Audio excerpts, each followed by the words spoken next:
Est-ce que c'est bon? Bonjour tout le monde. Est-ce que c'est bon? Est-ce que c'est Céline? Tu peux me dire si je peux commencer ou pas?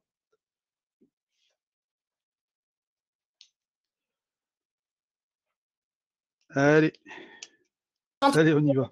Go!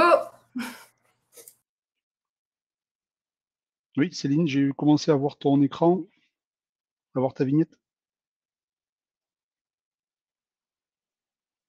Allez, c'est bon, puisqu'apparemment c'est bon, mais écoutez, oui, Céline. Non. Bon, mais bonjour à tous, bonjour à toutes.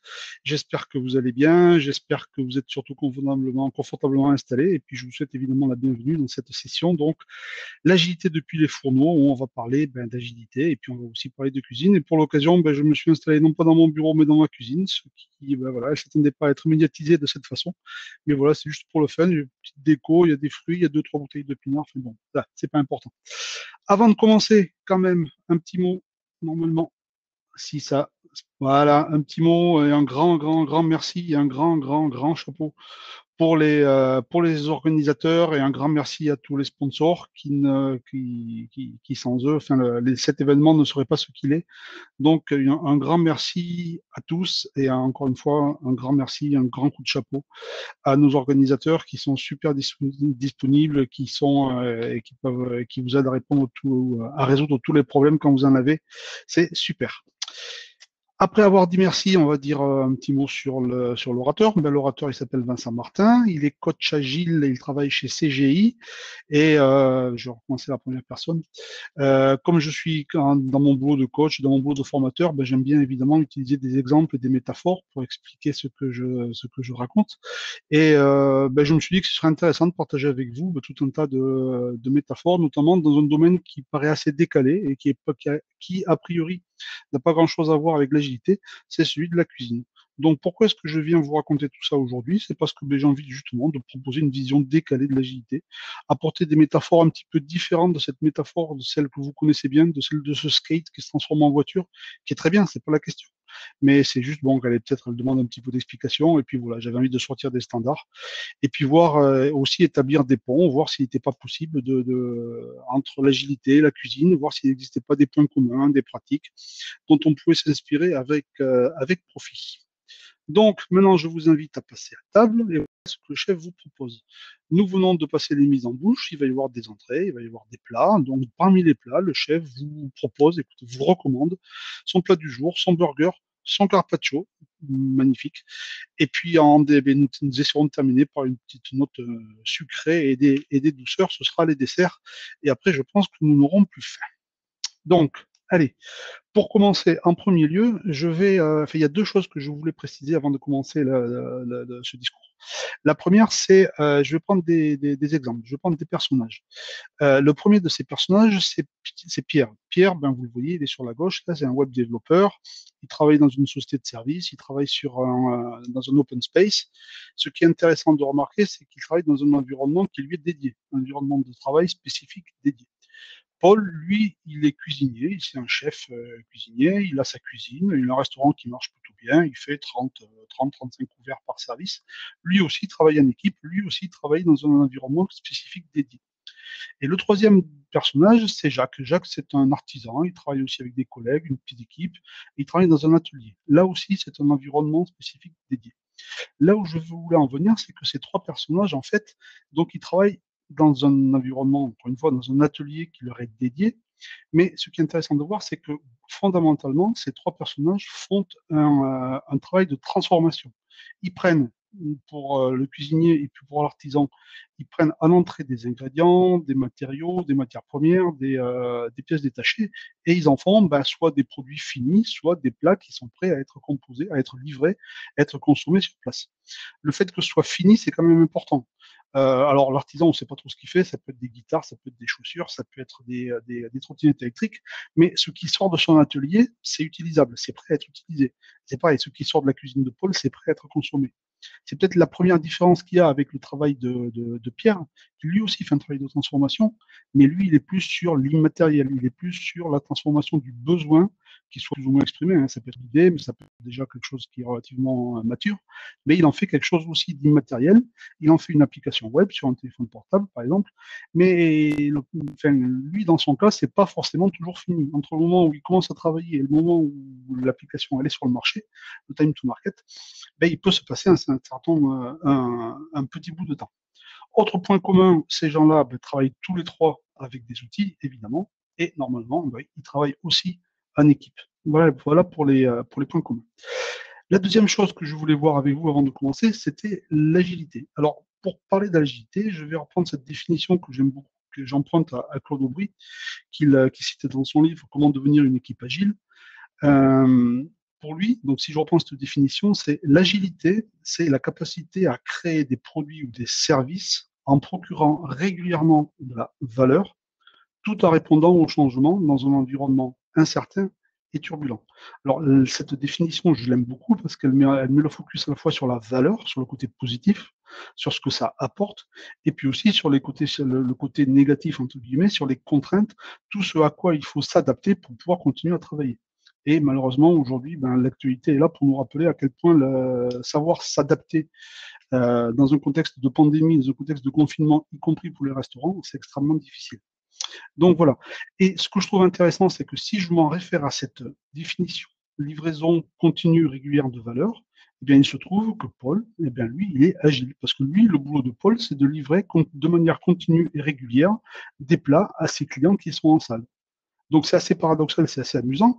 On a un concept, l'agilité, qui a été défini quelque part pour le métier du développement logiciel, et un excellent exemple de ce que c'est que l'agilité, de ce que c'est que la livraison régulière de valeur, mais c'est apporté par un métier qui n'a rien à voir, a priori, avec le développement logiciel. Alors on va maintenant se poser la question, on va se demander pourquoi est-ce que Paul, ce qu'il fait, pourquoi ce qu'il fait se rapproche, pourquoi son activité se rapproche de l'agilité.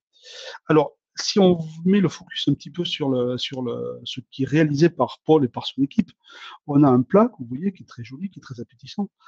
Mais ce plat, en premier lieu, il est indépendant. C'est-à-dire il est indépendant dans sa réalisation comme dans sa consommation. On n'a pas indépendant dans sa réalisation, ça veut dire qu'on n'a pas besoin, si on veut faire une banquette de veau, d'avoir fait avant ou après une tarte au citron ou une salade César. Et c'est pareil pour la consommation. Dans un restaurant, on peut prendre n'importe quel plat de la carte ou du menu. Il n'y a pas de dépendance entre les différents plats qui sont à la carte. La deuxième caractéristique, c'est que ce plat, évidemment, il apporte de la valeur. Si on va dans un restaurant, c'est pour d'une part se nourrir, donc une valeur qu'on peut exprimer, si on veut la mesurer, on peut la mesurer en calories, c'est une valeur nutritionnelle, mais on a aussi de la valeur en termes de saveur, en termes de plaisir, en termes de goût, en termes de satisfaction. Ça, c'est la valeur que vous apporte le plat. Après, plus prosaïquement, on peut aussi dire que ce plat a une valeur pour le cuisinier, dans la mesure où ben, il a une valeur en euros. Hein, c'est le montant qui est marqué sur la carte à côté du menu. Ensuite, ce plat est petit, suffisamment petit en tout cas pour être consommé par une seule personne dans le cadre d'un seul repas. Là aussi consommation, mais petit aussi dans le cadre de sa réalisation. C'est-à-dire que normalement, ben, il est fait pour pouvoir être réalisé, hein, je veux dire la time box, dans l'intervalle de temps qui précède le service au restaurant. Autre point un petit peu plus inattendu, ce plat, il est négociable. Alors, c'est pas trop l'usage du métier, mais dans l'absolu, on peut très bien imaginer quelqu'un qui va au restaurant et qui demande, bah, écoutez, monsieur, effectivement, mon serveur, je suis désolé, je suis allé est-ce que est-ce que vous pouvez me, quels sont dans votre recette, est-ce que vous pouvez enlever les anchois, enlever le gluten ou enlever je ne sais pas quoi, de manière à ce que je ne fasse pas un incident allergique après. De la même façon, on peut très bien imaginer un serveur qui vous recommande le curry d'agneau, mais qui vous dit, écoutez, je vous préviens, il est quand même vachement épicé. Si vous voulez, je peux demander au chef de diminuer un petit peu voilà, la quantité de piquant. Tout ça pour dire que c'est pas trop l'usage, encore une fois, mais dans l'absolu, rien n'interdit que la recette, ce que vous demandez au chef, ben, vous le négociez, entre guillemets, un petit peu avec lui. Ensuite, ce plat, eh ben, il est estimable, dans le sens où on peut fournir une estimation. Alors pour ceux qui ont déjà regardé un bouquin de cuisine, qui ont déjà regardé des recettes, à chaque fois, enfin le plus souvent, les recettes, il y a au moins trois valeurs qui sont données, trois estimations. Il y a la complexité, c'est-à-dire c'est facile, c'est difficile, c'est très difficile à réaliser. Et puis il y a surtout et le temps de préparation et le temps de réalisation. Et ça ressemble beaucoup aux estimations qu'on nous demande de faire quand on nous demande d'estimer des tâches. Et puis enfin, évidemment, last but not least, ce plat il est testable et on ose même espérer qu'il a été testé. C'est-à-dire que ce qui sort de la cuisine de Paul, ben, ça a été goûté. Et ce qui est intéressant de constater, c'est que c'est pas forcément et ça n'est pas seulement testé, vérifié après coup. C'est testé tout le long de l'élaboration. Paul, la qualité, il l'intègre dans la réalisation de son produit. C'est-à-dire que pendant que la recette est réalisée, à chaque fois, ben, il va vérifier que tous les ingrédients sont cuits comme il faut, assaisonnés comme il faut, qu'il y a les bons ingrédients au bon moment, etc. Et ça, c'est de la qualité qui est faite tout le long de la recette. Bon, voilà, vous avez vu où je voulais en venir. Qu'est-ce qu'on a? On a des éléments qui sont indépendants, qui sont négociables, qui apportent de la valeur, qui sont estimables, qui sont simples, petits et qui sont testables. Eh ben, c'est quelque chose qui ressemble vachement à ce que les agilistes, nous, on appelle les user stories ou ou les éléments de produit backlog qui sont indépendants, négociables, valorisables, estimables, small, petits et testables. Donc voilà, on se rend compte que finalement, un des critères qui permet à Paul d'avoir une activité assez agile, c'est finalement le fait de travailler avec des éléments qui sont invest.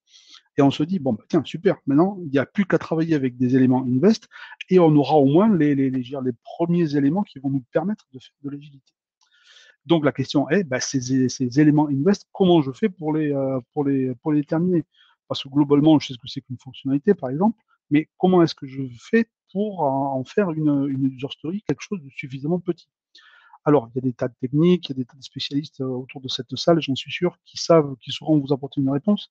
La question, enfin, pour faire vraiment une grosse maille, moi, ce que je vais vous dire, pardon pour si je force un petit peu le trait, si je résume vraiment, c'est un gros résumé, mais une user story, c'est quand même avant tout un compromis entre une valeur et une taille. C'est-à-dire trouver la bonne taille pour apporter suffisamment de valeur. La story doit être suffisamment assez grosse pour apporter de la valeur et suffisamment petite pour être réalisée rapidement, par exemple dans le cadre d'un sprint. Et quelque part, on se retrouve confronté à un problème de hamburger. Mettez-vous à la place de Paul, qui sait qu'il doit faire son hamburger, mais ce hamburger, il est trop gros. Il ne sait pas le faire, et il ne sait pas surtout, il se dit c'est trop gros, les clients ne vont pas pouvoir le manger en une seule fois. Donc, comment est-ce que je peux faire pour que ce hamburger soit plus petit, puisse être consommé, tout en continuant à apporter de la valeur, de la satisfaction à celui qui va le consommer? Alors, il y a plusieurs stratégies. La première, c'est celle qui consiste à voir le hamburger comme un ensemble de couches techniques. Et la métaphore avec une application informatique, elle est claire. C'est-à-dire que mon hamburger, c'est la couche de présentation, ma couche métier, ma couche d'accès aux données. Entre, j'ai des couches d'interface qui permettent à tout ça de communiquer, mais globalement, je peux avoir une décomposition technique. C'est assez facile à faire. On ne va pas faire un cours d'archi, mais on est plus clairement là-dedans. Donc, je peux décider, pourquoi pas, de livrer mon burger couche par couche. Je commence par livrer mon pain du dessous. Je suis pas sûr que le client soit content. Puis la tranche de bacon qui est au-dessus, je suis pas sûr qu'il soit content. La tranche de tomate, n'en parlons pas. Le client commence à être relativement satisfait à partir du moment où il attaque son steak. Et puis il est complètement satisfait, ben, au final, quand le burger il est complètement terminé. Alors, c'est intéressant, sauf que ben, le client, il est satisfait ben, tout à fait à la fin, et le time to market, le temps jusqu'à la satisfaction du client, ben, il est au moins aussi long que quand je faisais le hamburger tout en entier. Donc, c'est peut-être pas forcément la bonne stratégie. Alors, pour trouver une autre stratégie, je vais faire autre chose. Je vais me dire, finalement, un burger, basiquement, c'est un ensemble, c'est plus qu'un ensemble de couches. C'est aussi un ensemble d'ingrédients. Parmi ces ingrédients, il y en a qui sont obligatoires. Un burger, c'est à minima une tranche de steak haché entre deux tranches de pain. Il y en a qui sont un petit peu moins, enfin, qui sont importants, qui sont même super importants, mais qui sont pas fondamentalement obligatoires. La couche de fromage, par exemple, c'est pas, voilà, c'est bien d'avoir un cheeseburger, mais on peut imaginer un hamburger qui ne soit pas un cheeseburger. Donc c'est important, mais c'est pas foncièrement obligatoire. Après, il y a des éléments qui sont optionnels. Ça peut être la tranche de tomate, la tranche de salade. C'est sympa, ça apporte de la verdure. Et puis, il y a aussi l'effet waouh, cette tranche de bacon, c'est, je sais pas, le petit ingrédient, le sésame, je sais pas quoi, enfin, qui va faire que votre hamburger, votre client, il va revenir pour venir voilà. Donc, il y a plusieurs niveaux de priorité. Et quand je vais, et Paul, quand il va essayer de trouver la bonne recette pour mettre au point son hamburger, eh bien, une bonne stratégie, ou pour trouver la taille de son burger, une bonne stratégie va être de commencer par les éléments qui sont obligatoires, puis les éléments qui sont optionnels, puis ceux qui sont importants, pardon, puis ceux qui sont optionnels, et puis ceux qui vont vous apporter l'effet wow. Et là, on n'est plus dans le process dont je parle, en fait, c'est plus le processus de réalisation d'une recette, c'est son processus d'élaboration. Et ça, c'est important parce qu'on est typiquement dans un système qui doit tenir compte de contraintes d'environnement. Et on est dans un système qui permet de livrer des versions successives d'un même produit à partir d'une version minimum. Donc, vous l'avez vu, ce qu'il y a tout à fait sur la gauche, et c'est la version minimum de mon hamburger. Hein. C'est ce qu'on appelle le MVP, le Minimum Viable Product. Sans ça, ce n'est pas un burger. Mais cette version minimum, je suis capable de l'enrichir. Et à chaque fois que je l'enrichis, surtout, je suis capable de solliciter le feedback de mes clients, de mes consommateurs, pour savoir si ce que j'ai fait, c'est bien. Alors, typiquement, pour l'épisode du fromage, ça peut être de tester quel est le bon fromage. Par défaut, le fromage, je sais pas, c'est du fromage fondu, enfin bon, peu importe. Perso, moi, j'aime bien dans mon burger mettre du bleu ou mettre de l'époisse. Ça apporte du goût, mais ça peut ne pas plaire à tout le monde. Mais c'est intéressant de le tester. Ce qui est important, c'est le feedback. Et puis, ça permet aussi pardon, de s'adapter aux différentes modes quand il y en a. C'est clair qu'un burger, si on veut faire un burger vegan en mode de végétarisme ou de véganisme, c'est quand même sympa de tester et puis voilà, on regarde si ça marche ou si ça ne marche pas. Donc voilà. Et ce qui est intéressant, c'est que cette métaphore du burger, je peux aussi l'appliquer à notre métier à nous, notre métier de développement, au métier de Pierre, qui est de réaliser des applis web et de dire, ben voilà, tiens, par exemple, dans le cas d'un formulaire, qui globalement pourrait être une user story, et bien cette user story globale de réalisation d'un formulaire, je peux dire, ben voilà, en fait, elle est composée de plusieurs composants qui sont tous indépendants. J'ai des zones de saisie, j'ai des règles métiers, j'ai des règles d'ergonomie, mais tous ces éléments, ils sont aussi porteurs d'une priorité. Et je peux très bien, si je décide qu'ils sont indépendants, ou si je fais en sorte qu'ils sont indépendants, les traiter dans l'ordre de leur priorité pour pouvoir à chaque fois livrer quelque chose dans un processus incrémental et itératif. Et ce qui est intéressant, c'est que si je fais comme Paul tout à l'heure, si je décide d'intégrer la qualité à la réalisation de mon produit, mais chaque fois que je fais une mini user story, chaque fois que je fais un mini composant, je suis capable de le tester, je suis capable de le montrer à mon client, je suis capable d'avoir son feedback, je suis capable de le modifier. Et il y a un atelier que vous connaissez peut-être, qui consiste justement, qui permet de montrer à une équipe de développeurs tout l'intérêt qu'il y a à décomposer une user story ou un écran en un ensemble de toutes petites user stories aussi fines que possible. Cet atelier, il a été inventé par Alistair Cockburn et il s'appelle l'éléphant de Carpaccio. Et oui, Carpaccio, encore une référence culinaire. Juste pour le fun, pour le plaisir, même si j'ai dit tout à l'heure que je voulais sortir du schéma du skate qui se transformait en voiture, je ne résiste pas à vous donner ma version de cette transformation. Donc, ouais, le schéma du haut, le burger tranche par tranche, c'est pas vraiment une démarche agile. La démarche agile, elle est vraiment dans la ligne du bas, dans ce qui consiste à mettre au point, à élaborer mon burger couche par couche, en tenant compte évidemment à chaque fois du feedback du client ou du consommateur en l'occurrence. Alors, je ne sais pas si vous vous souvenez, mais tout à l'heure, j'avais dit que ce qui caractérisait ce qui sortait de l'atelier de l'artisan ou de la cuisine de Paul, c'est que c'était fini. Alors la question est, fini, qu'est-ce que ça veut dire? Pour Paul, fini, qu'est-ce que ça veut dire? Une proposition de fini, ça pourrait être le fait que déjà, dans ce qui est fini, j'intègre tout ce qui est qualité. J'intègre la qualité de la préparation, les ingrédients, la cuisson, les aromates, etc. Après, pardon, il y a tout ce qui est présentation, tout ce qui sort un petit peu du cadre strictement nutritionnel pour en faire, pour faire l'attrait qu'on va chercher quand on va au restaurant. Et ça, c'est un petit peu tout ça. C'est la garniture, c'est la présentation, c'est la salade là qui est amoureusement et artistiquement déposée. C'est l'assiette qui est parfaitement nettoyée, évidemment, mais surtout qu'il n'y a pas de, il y a pas une goutte de sauce qui déborde. Tout a été minutieusement déposé, enfin nettoyé, pardon. Et vous avez vu les 5 petits points de vinaigre balsamique disposés en taille croissante qui font écho aux 5 petits points de pesto, eux aussi déposés disposés à égale distance. C'est quand même assez joli. Mais voilà, ça c'est la définition du fini, la definition of done, la définition du terminé pour Paul. Bon, visiblement, Paul, il est un restaurant qui n'est pas sûr qu'on trouve ça partout. Mais on va y revenir. Mais cette notion de terminé, Paul, bah, c'est typiquement, il y a de la qualité, qui est présentation, enfin, et ce sont des critères d'acceptation. Ces critères ne sont pas remplis, Paul n'accepte pas. Paul décide que cette recette, que ce plat n'est pas à l'image de ce qu'il veut faire, n'est pas à l'image de son niveau de qualité. Donc il décide que ça ne part pas, ça ne part pas. Et la notion de terminer, alors moi c'est ma vision, hein, et c'est celle que j'explique un petit peu aux équipes que je coach, c'est que surtout, quand vous livrez un truc, mettez-vous à la place de quelqu'un qui travaille dans une cuisine. Si ça n'est pas terminé, ça ne sort pas. Ça ne sort pas de votre usine de développement. Ça ne sort pas ça ne sort pas du plateau. Voilà, donc ce qui est important aussi de voir, c'est que cette notion de terminer, ben, elle dépend des projets.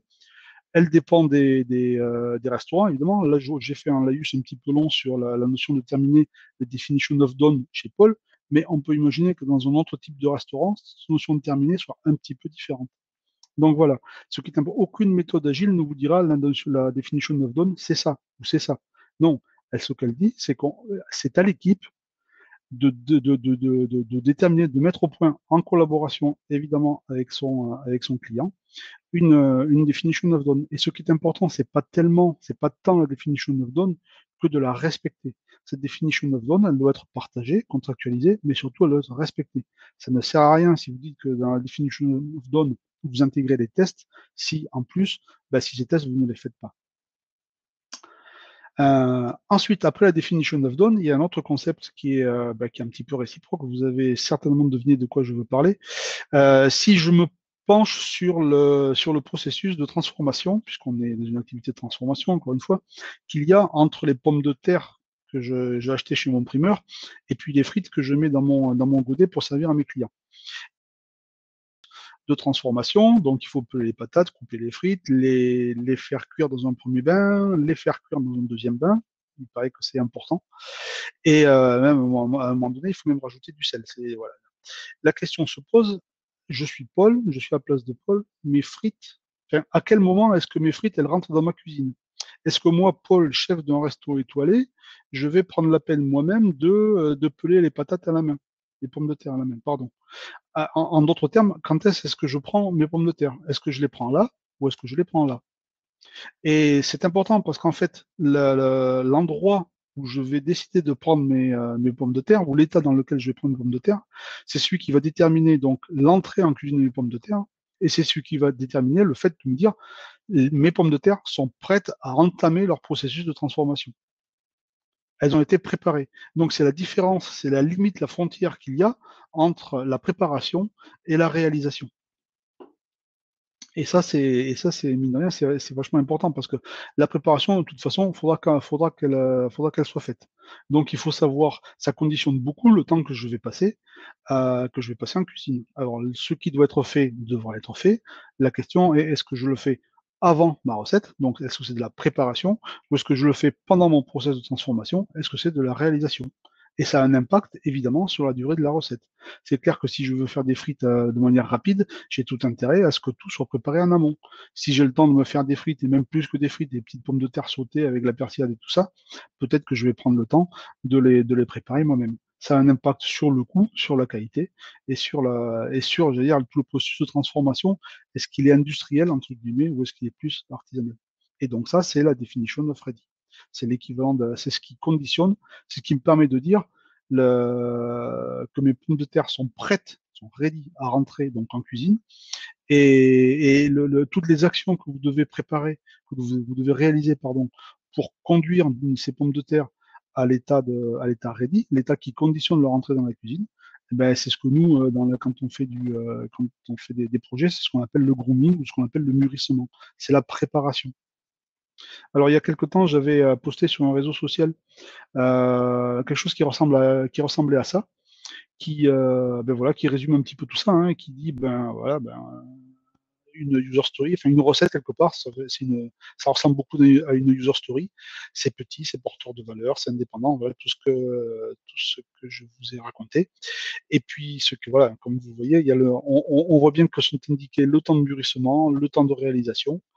Et la user story, enfin, la recette se compose d'un certain nombre de tâches techniques qui sont à réaliser dans le cadre de la recette, mais qui n'ont aucun sens si elles sont prises indépendamment. C'est comme les couches techniques de mon burger.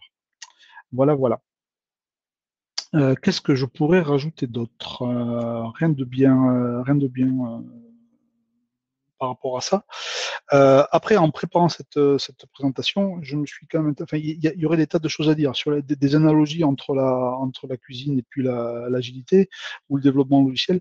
Finalement, il y en a beaucoup, beaucoup, beaucoup. Et il y en a même sur le DevOps. Enfin, à l'occasion, ça pourrait même peut-être faire une autre conférence. Mais il y a une question que je me suis posée, c'est, je sais pas vous si vous avez, enfin, ce que vous en pensez. Mais moi, je suis toujours abasourdi et je veux dire, positivement impressionné. Quand je vais au restaurant, tout le monde va au restaurant à la même heure, hein. C'est entre 12h30 et 12h45. Il y a 30-40 personnes qui arrivent quasiment en même temps, et ces 30-40 personnes sont servies. On arrive, le restaurateur, le cuistot, l'équipe en cuisine arrive à les servir, ces personnes, dans un temps relativement acceptable, sans déborder, et tout le monde arrive à revenir au bureau, arriver à revenir au bureau avant 14 heures. Donc la question, c'est comment font-ils? Alors, j'ai pas la réponse formellement, je suis pas, voilà, mais j'ai peut-être quelques éléments de réponse, et c'est pour ça que je vous les soumets. Ça pourrait être l'idée, c'est un petit peu voilà, de commencer, d'initier une réflexion. La première des pistes, le premier des éléments de réponse que je pouvais fournir, c'est l'équipe. L'équipe, elle est en cuisine en tout cas, elle est, à mon sens, elle doit être multicompétente et auto-organisée. Multicompétente parce que, alors, personne ne sait tout faire, mais on retrouve dans l'ensemble des personnes qui sont en cuisine l'ensemble des compétences nécessaires à l'élaboration de toutes les recettes qui sont à la carte. Ça veut dire que vous avez quelqu'un qui sait faire cuire les viandes, qui sait préparer les légumes, qui sait préparer les desserts. Il y a un pâtissier qui aussi, il y a peut-être un saucier, hein, dans les restaurants, quelqu'un qui sait faire les sauces. Et puis il y a aussi les petites mains qui pèlent les patates, qui coupent les frites, etc. Et ce qui est intéressant, c'est que cette équipe, si elle est est multicompétente, et si les personnes peuvent multiplier, peuvent ajouter des compétences, ils sont capables de s'aider entre eux. Donc, quand il y a un coup de feu, je pense qu'il y a un certain niveau d'entraide mutuelle qui peut être mis en place, et sous un régime d'auto-organisation, parce que l'équipe, elle est suffisamment mature, responsable, pour savoir ce qu'elle a à faire, sans avoir constamment un chef, même si c'est Paul, sans avoir constamment un chef sur le dos. Donc, le fait que l'équipe soit multicompétente et auto-organisée, c'est vachement important. Ça prouve que ça marche. Et quelque part, ça ressemble quand même beaucoup à ce qu'on demande, à une équipe Scrum. Le deuxième point qui me paraît intéressant, c'est que la capacité, pardon, de production d'une équipe, elle est connue. En général, une équipe, elle sait faire un restaurant, il sait que à midi, il va pouvoir servir 20-30 couverts, pas plus. Et donc, en général, la salle, soit la salle est calibrée sur cette capacité à faire, soit c'est la capacité à faire est calibrée en fonction de la superficie de la salle. Mais si vous allez si un restaurant qui est capable de délivrer 20 à 30 couverts, mettons 30 couverts par service, et que vous arrivez sur la fin, vous êtes le 31e ou le 32e, il y a de fortes chances pour que le serveur il vous dise, bah, écoutez, monsieur, je suis désolé, mais non, non, enfin, on est complet. D'ailleurs, voilà, il n'y a pas de table, il n'y a pas il y a pas de place disponible. Et on est complet. De toute façon, l'équipe en cuisine est full. Je suis désolé, monsieur, mais on ne sera pas en capacité de vous fournir le niveau de qualité que vous attendez de nous. Donc, je suis désolé, mais je vous invite à revenir demain, etc., etc. Donc, quelque part, ce qui est important, c'est la capacité pour l'équipe de pouvoir dire non. Alors, c'est pas l'équipe qui vous le dit, c'est le serveur. Mais l'idée, elle est là. C'est de dire non. Là, si on prend plus, on n'y arrivera pas. Et ça, typiquement, c'est ce qu'on retrouve dans Kanban, dans la limitation du work in progress, la limitation du travail à faire. C'est ce qu'on retrouve dans Scrum quand on demande à une équipe Scrum de délimiter en sprint planning le périmètre de ce qu'elle va avoir à faire dans le cadre du sprint. Si on demande à l'équipe de décider de son travail, de son volume d'affaires, et on lui donne le pouvoir de dire, ben voilà, on sait raisonnablement qu'on va pouvoir faire ça en respectant la qualité de ce qu'on doit à notre client, mais on ne pourra pas faire plus. Donc ça, c'est quand même fondamental. Et enfin, il y a un autre point qui peut-être qui peut être important, c'est que pendant le coup de feu, eh ben l'équipe en cuisine, elle ne fait que de la cuisine. Elle fait pas autre chose. Elle fait pas de la compta, elle fait pas du administratif, elle fait pas du comptage d'activité, elle fait pas de l'Instagram ou du Facebook, elle fait pas du recrutement, etc. Elle s'occupe pas de nettoyer la salle, etc. Il y a toutes ces tâches-là qui sont importantes dans la vie d'un restaurant, elles sont faites, il faut qu'elles soient faites, mais elles ne sont pas faites pendant le coup de feu. Donc voilà, enfin, il y a eu des conférences là, dans la journée. Romain, il en a parlé pendant la keynote sur le niveau d'interruption, sur voilà, quand on veut faire dans l'urgence, on fait mal, etc. Peut-être que dans le fait d'avoir uniquement une seule activité, peut-être que ça apporte un élément pour, peut-être que ça facilite le fait d'arriver à respecter des délais. Voilà ce que je pouvais dire sur ce sujet. Après, si vous avez vos idées, enfin, évidemment, je serais d'échanger avec vous sur si vous avez des questions et si vous avez des propositions là-dessus. Et puis, alors, pour finir, enfin, avant de finir, pardon, j'avais envie quand même, dans le cadre de cette présentation, de me demander, ou de vous demander, ce que pourrait être, ben, par exemple, le manifeste agile revisité, ce que pourrait devenir le manifeste du cuisinier agile. Alors, le manifeste agile, je ne vais pas revenir dessus, vous le connaissez tous, ou bon, si vous ne le connaissez pas, vous l'avez sous les yeux. Donc, la première des valeurs, c'est les individus et leurs interactions plus que les processus et les outils. Ça pourrait devenir la créativité, le savoir-faire de celles et ceux qui sont en cuisine, plus que la marque de notre four ou de notre robot. Et ce qui est important, c'est la créativité, le savoir-faire, l'inventivité des gens qui sont en cuisine, plutôt que les outils.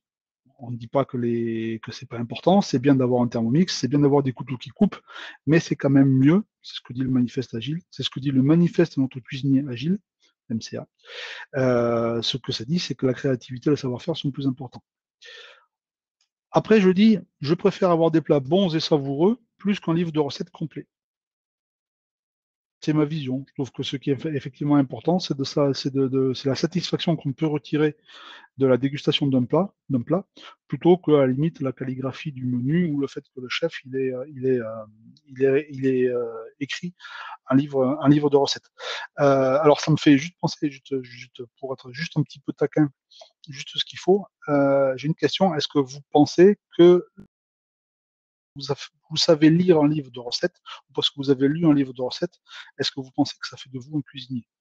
Et je transpose la question. Est-ce que vous pensez que d'avoir lu le Scrum Guide, ça fait de vous un Scrum Master? Bon, je sais, je suis taquin, j'exagère, mais après, c'est intéressant parce qu'on peut aussi envoyer le discours sur le débat sur la certification, sur ce genre de choses. Donc, je ne vais pas plus loin, on pourra en discuter éventuellement à l'occasion. Troisième valeur, je dis une carte élaborée avec des suggestions de nos clients, c'est plus important que des plats standards et uniformisés. Donc on est dans la négociation, hein, ce que je disais tout à l'heure. C'est pour un cuisinier, c'est important d'essayer des recettes, d'expérimenter de recueillir à chaque fois le feedback de ses clients, ben, pour adapter ses recettes non seulement à ses goûts et à ses compétences à lui, mais aussi au marché et au désir des clients. À propos d'expérimentation, j'ai oublié de dire quelque chose tout à l'heure à propos de l'éléphant de Carpaccio. Le fait de ce qui est important ce dont il est important de se rendre compte, c'est que le fait de décomposer un problème relativement global en une série de petits problèmes indépendants qui s'enchaînent, qu'on est capable de traiter successivement, qui permettent à chaque fois de livrer un état viable, un état fonctionnel du produit, ça a l'air contraignant comme ça, mais en fait, non, ça apporte beaucoup de souplesse, d'épanouissement au développeur, dans la mesure où le développeur, il peut essayer ce qu'il veut. Si jamais il se plante, il a toujours la possibilité de revenir à l'état d'avant. Et ça c'est vachement important. Et alors, donc, je reviens sur mon manifeste agile et sur mon expérimentation et sur le fait d'élaborer une carte ou d'élaborer des plats en recueillant à chaque fois le feedback des clients. Ben ça, typiquement, ben ouais, c'est un processus d'expérimentation et c'est hyper important. Et enfin, la quatrième valeur, l'adaptation au changement plus que le suivi d'un plan, que je pourrais changer en ben, l'inventivité pour s'adapter aux saisons et aux contraintes. Par exemple, une contrainte de pandémie qui va vous obliger à faire de la vente à emporter, c'est plus que bah, toujours la même formule qui ne s'adapte pas et qui peut marcher à une certaine époque et qui peut ne plus marcher, ne plus marcher à un moment donné. Le contre-exemple typique de cette valeur-là, malheureusement, bon, il en faut un, hein, c'est, je ne veux pas faire de pub, mais c'est les restos, la chaîne de restos L'Entrecôte. C'est toujours le même plat depuis des dizaines d'années et ça continue à marcher. Mais voilà, bon, enfin, à chaque règle à son exemple, c'était le contre-exemple. Voilà le grand classique revisité.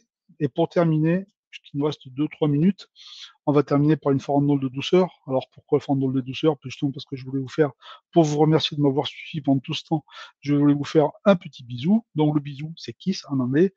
KISS, c'est un acronyme, c'est pour reprendre, nous, dans notre métier, notre jargon, c'est Keep it simple and stupid. J'en ai fait quelque chose comme un Keep it simple et savoureux, juste pour dire, ben voilà. Alors là, c'est peut-être un conseil que je donne davantage aux cuisiniers, aux cuisiniers amateurs sur la saveur, privilégier la saveur. Ce qui est important, de la même façon que nous, quand on développe des applis web, on met le focus sur la valeur, sur ce qui est apporté à l'utilisateur, au client, ben là, privilégier la saveur, privilégier le goût qui est apporté à celui qui va manger qui va consommer votre recette. Commencer simple, et puis ajouter de la complexité au fur et à mesure, tester, recueillir le feedback, recommencer, essayer autre chose, etc., etc., tester et recueillir du feedback à chaque fois. Alors, pour info, je suis pas cuisinier, hein, c'est pas la question, mais j'aime bien mettre les doigts dans la sauce de temps en temps. Perso, j'ai une petite recette de linguine aux crevettes et aux tagliatelles de courgettes. Au départ, je l'ai fait la première fois, bah, c'était assez fade, mais en essayant, en faisant revenir les crevettes dans du beurre, en rajoutant de la persillade, en rajoutant du piment d'Espelette, etc., etc., etc., j'ai fini par en faire une recette qui, ma foi, qui me plaît assez. Voilà. Et j'en ai encore remangé, c'était mardi. Donc voilà, créer, imaginer, sachez réutiliser. Ben ça, encore une fois, j'ai commencé cette présentation par des points communs, les points communs qu'il y avait entre le métier de cuisinier et le métier de développeur. Et ben, je crois que parmi les points communs, ben, il y a aussi le fait de savoir mettre en avant la création, savoir mettre en avant l'imagination, savoir réutiliser pour faire des trucs qui sont toujours au top de ce que vos clients attendent de vous. Voilà. Il y avait encore, il y a des tas de choses à dire. Je suis super bavard. J'espère que vous n'avez pas été noyé dans le flot de mon débit de parole qui est hyper rapide. Je voulais quand même terminer en vous remerciant, vous faisant un gros bisou et un grand, grand, grand merci. En remerciant encore une fois, évidemment, l'organisation et les sponsors. Je me rends compte qu'il manque le panneau. La prochaine fois, je mettrai le panneau Bon Appétit. Ce sera tout à fait dans le contexte. Et puis pour finir, évidemment, n'hésitez pas à me faire votre feedback. Je, je serai ravi. Voilà, mettez-moi votre feedback. Donc, ça me permettra d'améliorer encore cette présentation. Voilà. Et puis maintenant, si vous avez des questions, j'ai tenu le timing, 35 minutes. Il nous reste 10 minutes pour échanger ensemble. Je vous laisse la parole.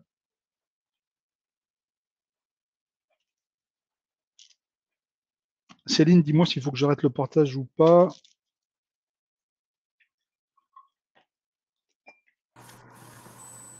Merci Vincent. Je pense qu'on a tous envie d'aller manger chez toi. Et figure-toi que la première question, c'est la recette des linguines aux crevettes.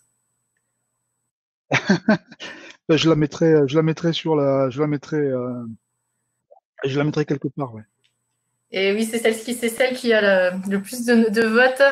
Sinon, il y a une deuxième question de Christophe. Alors peut-être Christophe, n'hésitez pas à lever la main si vous voulez monter sur scène. Oui, oui. Euh, Sinon, je te la lis, Vincent. Sur le slide du burger Dis-moi. du chef, que représente la Oui. dernière étape de résumé en bas à droite? La dernière étape de résumé. Alors attends, je vais revenir sur mon truc. Je vais refaire tous les. Tac, tac, tac. Alors, le burger du chef, il y en a deux en fait. C'est celui-là? Ou est-ce que c'est. Tac. Alors, attends, j'ai un participant qui veut venir nous rejoindre. C'est peut-être celle-là. Oui, j'ai oublié de le dire, c'est qu'en fait, si on veut jouer sur la taille du burger, on peut aussi jouer tout simplement sur la taille des différents ingrédients qui le composent. Non, c'était encore c'était sur celui-là. Oui, voilà, ouais, c'était la Bonjour dernière étape. Christophe. Bonjour, pardon. Voilà, c'était sur celui-là. On aurait été jusqu'à l'étape 4, on va dire, dans ton explication, en tout cas de ce que j'ai suivi. Et derrière, je me demandais quelle était la dernière étape. En fait, il y a encore une étape de refactorisation d'une certaine manière, si on le compare au code, j'imagine, pour retrouver la taille adaptée plus à l'attente des clients, peut-être, ou ce genre de choses. Voilà, on peut le faire. Et puis, si le burger était trop gros, une des pistes pour diminuer la taille du burger, ça peut être aussi de diminuer la taille de ses ingrédients, donc d'avoir des petits bouts de pain, des petits bouts de tomates et des petits bouts de steak. Ok. Merci. Merci de ta question. Alors après, tu as une question sur j'ai faim, que dois-je manger au goûter? Alors, je veux dire, n'oubliez pas. Alors, d'abord, il ne faut pas grignoter entre les repas, petit A. Ensuite, c'est mangerbouger.fr. Et ensuite, dernier point, cette présentation a un Nutri-Score de C ou de D. Non, il y a des tas de choses super sympas qu'on peut manger, qu'on peut grignoter entre deux présentations. Une autre question de Sabri. Une place pour les ingrédients de base dans cette analogie? Une place pour les ingrédients de base. Je comprends pas très bien la question. Donc Sabri, si tu veux bien nous rejoindre, n'hésite pas à lever la main. Non, mais j'allais dire comme ça, si je comprends à peu près ce que vous me dire, Sabri, c'est que voilà, il y a des composants. Une recette sont des composants de base. Une blanquette, c'est du veau, c'est de la crème et des champignons. Après, tout est à place, tout est sujet à négociation entre guillemets ou à expérimentation. C'est-à-dire, on peut très bien imaginer une blanquette avec plus de crème, moins de champignons, plus de carottes, moins de persil, plus de coriandre, etc., etc. Mais si vous changez le veau par du bœuf et la crème par du vin rouge, c'est plus une blanquette, c'est un bourguignon.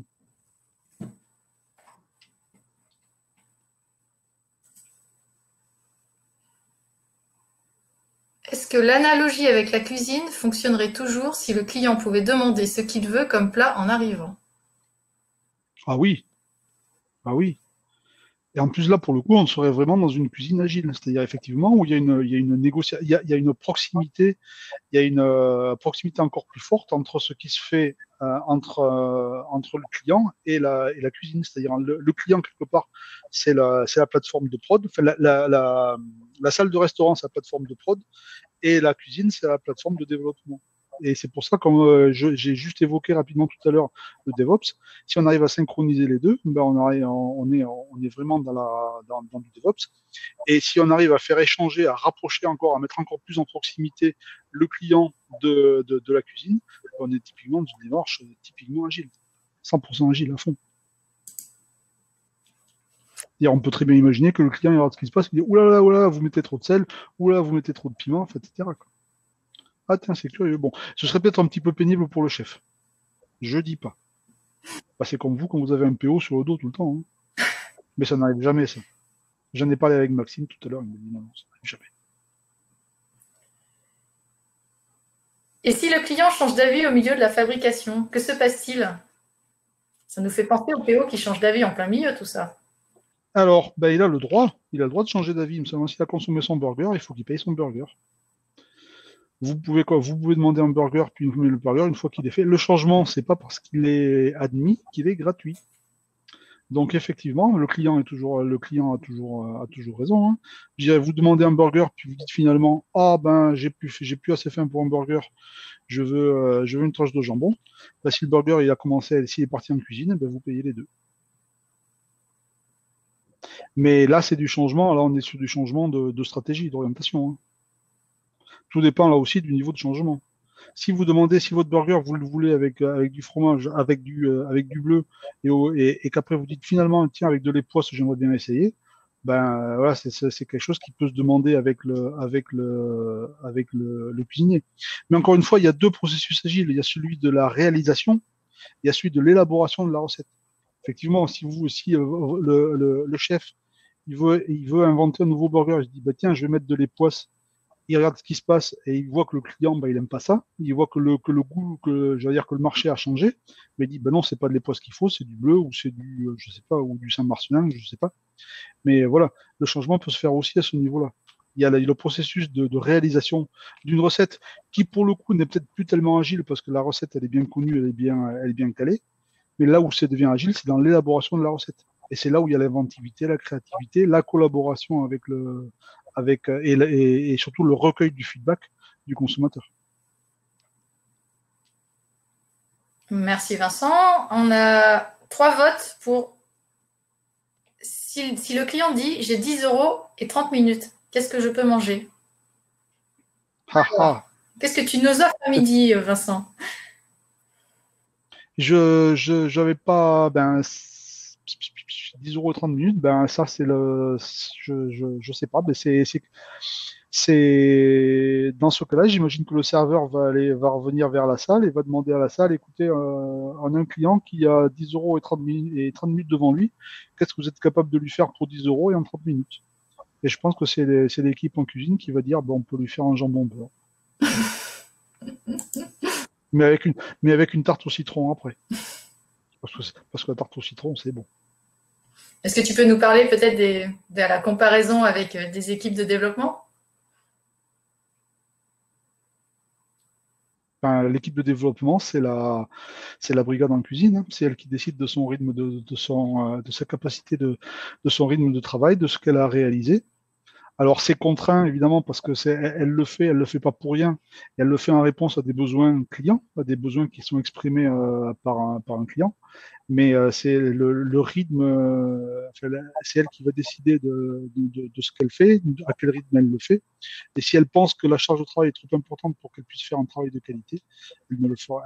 Je pense elle doit avoir le pouvoir de dire non. Donc on est dans la limitation de ce que je disais sur le slide de tout à l'heure, dans la limitation, dans le fait que le serveur il peut dire à un client non, désolé, on est complet, on peut pas vous prendre. Ça ressemble beaucoup à la limitation du travail du work in progress. Hein. Ça ressemble beaucoup à ce qu'on demande, à ce que font les équipes Scrum dans un sprint planning. Je connais ma capacité de production, je connais ma capacité à faire, et je m'adapte. Je choisis dans ce que j'ai en entrée, je choisis ce que je vais pouvoir faire pendant cet intervalle de temps, mais je ne peux surtout pas m'engager à faire plus, parce que si je fais plus, je le ferai au détriment de la qualité. Merci Vincent. Il nous restait 2 questions. Par contre, on va s'arrêter là. Ça fait déjà 47 minutes. Ouais. Je te mettrai tu as accès aux questions dans les questions-réponses. Yes. Ce que je propose, c'est qu'on arrête maintenant la conversation, la présentation. D'accord. Donc j'arrête le partage. On va tous être redirigés vers les tables. N'hésitez pas à alpaguer Vincent au passage sur les tables. Merci à tous en tout cas. Merci de votre attention. Et à bientôt. Et on retrouve tous sur les tables et puis pour de nouvelles aventures ailleurs. Voilà. Merci Céline. Salut. Merci. Salut.